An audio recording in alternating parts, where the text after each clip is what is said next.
আর এবার আসা যাক বিস্তারিত খবর থেকে। শুরুতেই শান্তনু সেনের দিকে নজর রাখা যাক, কারণ দল বিরোধী কাজের অভিযোগে বরখাস্ত করা হয়েছে শান্তনু সেন, একই সঙ্গে আরাবুল ইসলামকেও।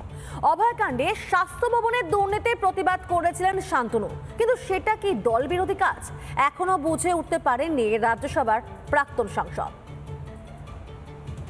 কি এমন ভয়ঙ্কর কাজ করলেন আপনি? কোন কাজটা দল বিরোধী করলাম আমি এখনো অবধি সেটা বুঝে উঠতে পারিনি। প্রথমে হারিয়েছিলেন মুখপাত্রের পদ, তারপর হারাতে হয়েছিল রাজ্য মেডিকেল কাউন্সিলের সদস্য পদ। এবার আর দলেরও কেউ থাকলেন না তৃণমূলের প্রাক্তন রাজ্যসভার সাংসদ শান্তনু সেন। তাকেও ভাঙড়ের একসময় দাপুটে নেতা আরাবুল ইসলামকে একযোগে সাসপেন্ড করল তৃণমূল। তৃণমূল কংগ্রেস সর্বোচ্চ নেতৃত্ব তারা সিদ্ধান্ত নিয়ে আরাবুল ইসলাম এবং ডক্টর শান্তনু সেনকে দল থেকে নিলম্বিত করেছেন, অর্থাৎ সাসপেন্ড করেছেন। অভয়কাণ্ডের পর স্বাস্থ্য ভবনে ঘুঘুর বাসা নিয়ে মুখ খুলেছিলেন প্রাক্তন তৃণমূল সাংসদ। এমনকি সন্দীপ ঘোষের বিরুদ্ধেও সরব হয়েছিলেন তিনি, কিন্তু সেটাই কি একমাত্র কারণ? এখনো বুঝে উঠতে পারছেন না শান্তনু সেন। একজন সাংসদ ছিলেন, আপনি যেভাবে রিপাবলিক বাংলায় এসে দলের জন্য লড়াইটা করতেন, আমি তো অবাক হলাম। মানে কি এমন ভয়ঙ্কর কাজ করলেন আপনি? আমি আজকেও তাদের দলের একজন অনুগত সৈনিক হিসেবে দলকে গার্ড করে বিরোধীর সামনে আজকেও কথা বলেছি। হঠাৎ সংবাদ মাধ্যম থেকে জানলাম যে আমি দল বিরোধী কাজ করেছি, সুতরাং কোন কাজটা দল বিরোধী করলাম আমি এখনো অবধি সেটা বুঝে উঠতে পারিনি। প্রতিবাদ করাই কাল হলো শান্তনুর, কটাক্ষ সিপিএমের। এত বড় সাহস! অভয়াকাণ্ডে আমি যখন প্রিন্সিপালকে প্রমোশন দিচ্ছে তখন তুমি তাকে প্রতিবাদ করবে? কখনো হয়? নেত্রী কখনো সহ্য করতে পারে? দল তৃণমূল শান্তনুর বিরুদ্ধে হাতে মাথা কাটা। এদিকে আরাবুল ইসলামকে দল থেকে বের করে ভাঙড়ের কোন্দলে সরাসরি শওকতের পক্ষেই অবস্থান স্পষ্ট করল তৃণমূল। একদিকে অভিষেক ঘনিষ্ঠ বলে পরিচিত শান্তনু ও অভিষেক অনুগামী শওকতের প্রতিদ্বন্দ্বী আরাবুলকে একসঙ্গে সাসপেন্ড করে কোন মিশ্র ইঙ্গিত দিচ্ছে তৃণমূল? শওকত মোল্লা সাহেব আর আরাবুল ইসলামের মধ্যে গোষ্ঠীদ্বন্দ্ব চলছে, মতানৈক্য চলছে, কে কতটা সিন্ডিকেটকে কন্ট্রোল করবে, এটাকে ধামাচাপা দেওয়ার জন্য যদি তড়িঘড়ি আরাবুল ইসলামকে সাসপেন্ড করা হয়, তাহলে শওকত মোল্লা সাহেব বাদ যাচ্ছে কিভাবে? শান্তনু সেন, আরাবুল ইসলামকে বরখাস্ত করেছে দল। দুজনের বিরুদ্ধেই দল বিরোধী কাজের অভিযোগ, কিন্তু ফিরহাদ হাকিম, হুমায়ুন কবিরও তো দলকে বারবার অস্বস্তিতে ফেলেছেন। তাদের বিরুদ্ধে কবে পদক্ষেপ হবে? আরে শাস্তি দিতে হলে ফিরহাদ হাকিমকে শাস্তি দেওয়া উচিত। শান্তনু সেন দল বিরোধী কাজ করলে ফিরহাদ হাকিম তো দেশ বিরোধী কাজ করছে। ফিরহাদ হাকিম বলছে বিএসএফ সম্পর্কে, উস্কানি দিচ্ছে বিএসএফ। মমতা বন্দ্যোপাধ্যায়ের যদি হিম্মত থাকে উনি ফিরহাদ হাকিমকে দল থেকে বহিষ্কার করবেন। ফিরহাদ, হুমায়ুন, সিদ্দিকুল্লাহদের উস্কানিমূলক মন্তব্যে গোটা দেশে সমালোচনা হয়েছে। তাদের বেলায় কোনো পদক্ষেপ নেই কেন তৃণমূল কংগ্রেসের? তাহলে কি ধরে নিতে হয় ফিরহাদ, হুমায়ুন, সিদ্দিকুল্লাহদেরই সম্পদ মনে করে দল? তাদের উস্কানিমূলক মন্তব্যই আসলে তৃণমূলের তুরুপের তাস। রিপাবলিক বাংলা। সীমান্তে বন্দে মাতরম, ভারত মাতা কি জয়, এই স্লোগান উঠতেই যেন গায়ে ফোসকা পড়েছে ফিরহাদ হাকিম আর মোহাম্মদ সালিমদের। ইন্ডি জোটের ভাইদের কাছে দেশাত্মবোধ যেন গরিত অপরাধ। তাই কেউ দেখেন বিজেপির ভূত, তো কেউ আবার দোষ দেখেন নিজের দেশের সহনাগরিকেরই। দেখুন, এখান থেকেও কিছু উস্কানিমূলক স্লোগানও শুনলাম, আপনাদেরই টিভিতে শুনলাম।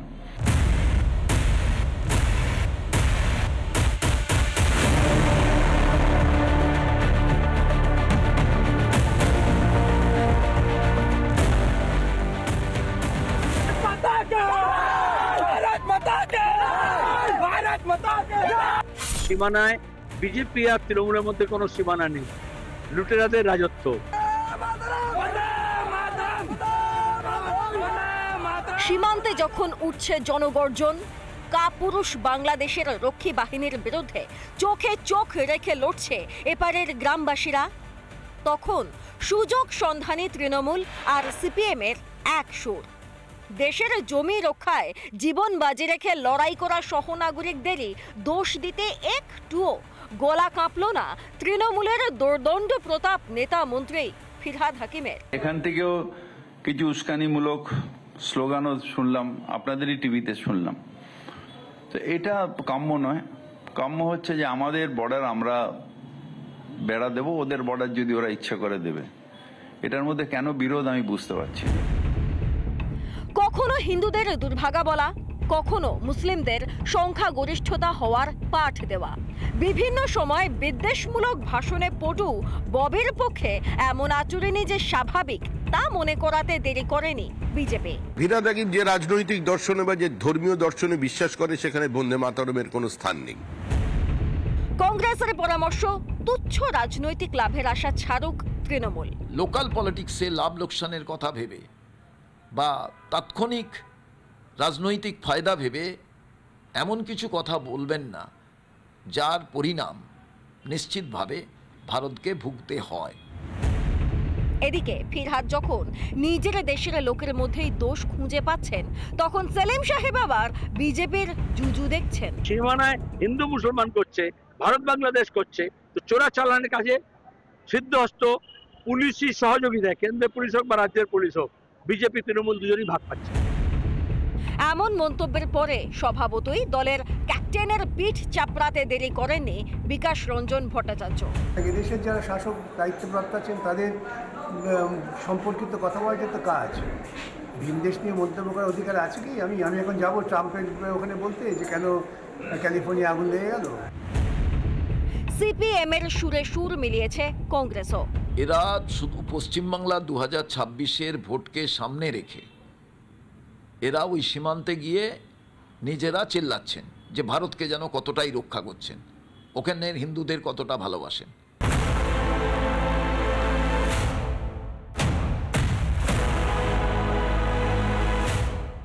মোহাম্মদ সেলিম যে ভাষায় কথা বলছেন, বাংলাদেশের উগ্রপন্থীরাও সেই ভাষায় কথা বলছে।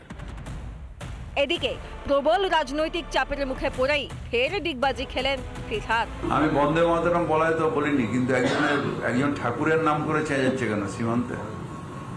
ঠাকুরের নাম করে চেঁচাচ্ছে, একজন ভগবানের নাম করে চেঁচাচ্ছে। প্রবাদ আছে, বলা কথা আর ছোড়া তীর কখনো ফেরানো যায় না, তাই ভুল বদলালেও নিজের কথা কি ফেরাতে পারবেন জনাব ফিরহাদ হাকিম? রিপাবলিক বাংলা। মালদার সুখদেবপুরে সীমান্তে বিস্তীর্ণ অঞ্চল জলাভূমি, আর যেখানে এখনো পর্যন্ত বসানো যায়নি কাঁটা তার, তাই সিসিটিভিতে বাড়তি নজরদারিও রয়েছে। কচুরিপানার আড়ালে যাতে অনুপ্রবেশকারী জঙ্গি কিংবা রোহিঙ্গারা না ঢুকে পড়ে তার জন্য জলাভূমি পরিষ্কারে হাত লাগিয়েছেন স্থানীয় বাসিন্দারাও।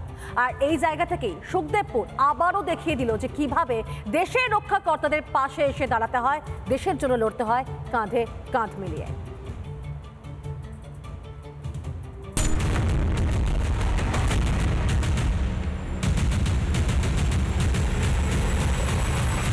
ভারত বাংলাদেশ সীমান্তের বিস্তীর্ণ অঞ্চলে নেই কাঁটাতার, কোথাও জলাভূমি তো কোথাও ঘন বন জঙ্গল। আর অরক্ষিত এই এলাকাগুলির সুযোগ নেয় অনুপ্রবেশকারী জঙ্গি ও রোহিঙ্গারা।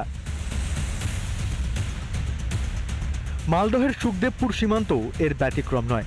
কিছুদিন আগেই যেখানে কাঁটাতার বসানোকে কেন্দ্র করে বিএসএফ ও বিজিবির দ্বন্দ্বে উত্তপ্ত হয়েছিল পরিস্থিতি। আমার ঠিক পিছনে জিরো লাইন, এখানেই যে অংশে কাঁটাতার এখনো অবধি বসানো সম্ভবপর হয়নি, এই জায়গাগুলো দিয়েই কিন্তু মূলত অনুপ্রবেশের চেষ্টা চালায় বাংলাদেশি জঙ্গি রোহিঙ্গারা। ইউনূস ক্ষমতায় আসার পর থেকে অনুপ্রবেশ, চোরাচালান ও জঙ্গিদের আসা যাওয়ার আটকানোর কোনো সদিচ্ছা নেই বিজিবির। উল্টে বিএসএফ এর কাজে বাধা দিয়ে কিভাবে ভারতে জঙ্গি ও অনুপ্রবেশকারী ঢোকানো যায় সেদিকে নজর বাংলাদেশের সীমান্তরক্ষী বাহিনীর। অন্যদিকে কেন্দ্র বারবার কাঁটাতার বসাতে চাইলেও মেলেনি রাজ্যের সহযোগিতা। অনেক আগে থেকেই এই অভিযোগ করে আসছে বিজেপি। 2200 কিলোমিটার পশ্চিমবঙ্গের ভারত বাংলাদেশ সীমান্তের 500 কিলোমিটার এখনো এই পশ্চিমবঙ্গ সরকারের অসহযোগিতার জন্য বেড়া দেওয়া যাচ্ছে না। তার মধ্যে রয়েছে মালদার সুখদেবপুর, কিছুটা নদী কিছুটা জমি, বিজিবি বারবার বাধা দিচ্ছে। তাই বাধ্য হয়ে ভারতকে রক্ষার পুরো দায়িত্বটা এসে পড়েছে বিএসএফ এর ঘাড়ে। সে কাঁটাতার বসানোর ব্যাপারে বাড়তি তৎপরতা, বাড়তি উদ্যোগ নিয়েছেন স্থানীয় গ্রামবাসীরা বিএসএফ এর সঙ্গে। আর যাতে অনুপ্রবেশ কোনোভাবেই করতে না পারে সেই কারণে বিএসএফ জওয়ানদেরকে মোতায়েন যেমন করে রাখা হয়েছে, তার পাশাপাশি এখানে বসানো হয়েছে সিসিটিভি, মনিটরিং করা যায় সেই বিষয়টাও সুনিশ্চিত করার যে কাজ, সেই কাজ চালাচ্ছেন বিএসএফ আধিকারিকেরা। তবে দেশ বাঁচানোর এই লড়াইতে একা নয় বিএসএফ। সুখদেবপুর দেখিয়ে দিয়েছিল কিভাবে প্রয়োজনে ভারতীয় জওয়ানদের পাশে এসে দাঁড়াতে পারে সাধারণ নাগরিকরাও। অনুপ্রবেশ ঠেকাতে বিএসএফ এর সঙ্গে কাঁধে কাঁধ মিলিয়ে কাজ করছে সীমান্ত এলাকার বাসিন্দারা।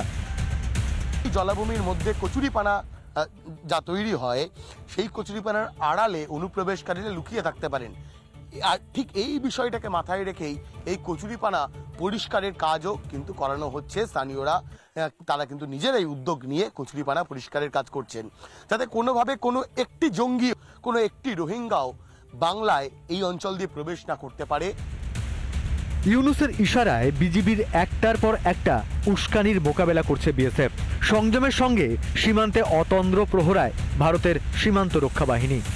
ভারতের যে সমস্ত কাণ্ডজ্ঞানহীন রাজনৈতিক নেতা দিনরাত বিএসএফকে দোষারোপে ব্যস্ত, কিংবা ইউনূসের বদলে ভারতের দোষ খুঁজতে ব্যস্ত, সুখদেবপুরের সাধারণ ভারতবাসীদের থেকে তাদের শিক্ষা নেওয়া উচিত। রিপাবলিক বাংলা। নানা ধরনের কন্টেন্ট দেখার জন্য লাইক করুন, শেয়ার করুন আমাদের ফেসবুক পেজ, সাবস্ক্রাইব করুন আমাদের ইউটিউব চ্যানেল। পাশাপাশি অন্যান্য ব্রেকিং নিউজের জন্য অবশ্যই চোখ রাখুন রিপাবলিক বাংলায়।